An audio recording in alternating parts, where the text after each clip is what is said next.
"500 years ago, there were people on both sides of the Atlantic Ocean, but neither knew about the other. On the western side, our side, the people had reddish-brown skins and lived in huts or wigwams. On the eastern side, in Europe, the people were white-skinned. They had learned how to build houses and large sailing ships, but they still didn't know much about the rest of the world. In fact, most of them believed the earth was flat. Then one day, a map maker named Christopher Columbus had an idea. Do you know what? I think the world isn't flat at all. I think it's round like a ball. Did you hear what he said? Did you hear what he said? He said that the world is round. Oh, he's crazy, man. I think the world isn't flat at all. I think it's round like a ball. The world's as flat as the brim of your hat, and that is very plain. I know that I'm right, oh, I know that I'm right when I say that the world is round. Oh, I'm right, I'm right. My thinking is sound and I'll prove the world's round. It won't take very long. But it did take long, 7 long years, before Columbus could convince a king or a queen to let him try out his idea. Then Queen Isabella of Spain agreed to supply the ships and men for his trip. "I will discover a shortcut to India and bring back some of the great wealth I find there. And I can do it, for I know the world is round. And instead of going east to India, I shall sail west and reach India around the other way. It will be a shorter and cheaper way, for I'll do it all by sea." Queen Isabella provided Columbus with 3 ships, the Nina, the Pinta, and the Santa Maria. And on August 3rd, 1492, they set sail across the unknown Atlantic.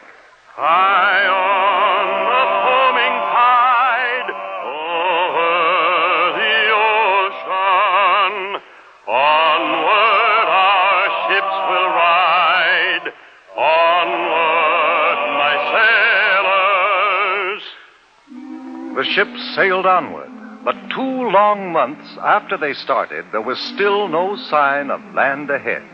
Turn back, Columbus! Turn back, Columbus! We'll not turn back until we find India.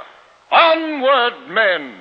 By October 10th, the sailors and the crew were ready to take matters into their own hands. If Columbus won't do as we ask, we'll put him in chains. And we'll turn the ships around ourselves. Wait! Have you heard? One of our men has just seen a branch in the ocean. What of it? It had fresh berries on it. That means we're near land. Hooray! 2 days later, the ships reached land, and Columbus and his crew saw the people with reddish-brown skins who lived there. Oh, I think it is rather surprising that they should have reddish-brown skins. But now since we have landed in India, then these people must be Indians. We'll call this part of India San Salvador, and I take possession of it in the name of the King and Queen of Spain. The people Columbus called Indians were very friendly, and they gave Columbus and his men many gifts, but not the rich jewels and gold for which they had come. For Columbus really wasn't in India at all. He was on one of the islands off the coast of America. But because of Columbus's mistake, the natives of America have been called Indians ever since. Columbus visited other islands near San Salvador, looking for the great wealth of India. And then he and some of his men returned to Spain. Hooray! Hooray for Admiral Christopher Columbus! Columbus had no trouble getting ships and men for his second voyage, but he still hadn't the slightest idea that he was headed for the vast continent of America, and that he would have had to cross it and sail over the Pacific Ocean before he could reach India by traveling west. The men of Europe were no longer afraid of the ocean. Columbus made 2 more voyages, and other explorers followed. But each year on October 12th, we celebrate Columbus Day, the anniversary of that day in 1492, when Columbus first sighted the land of the New World, America.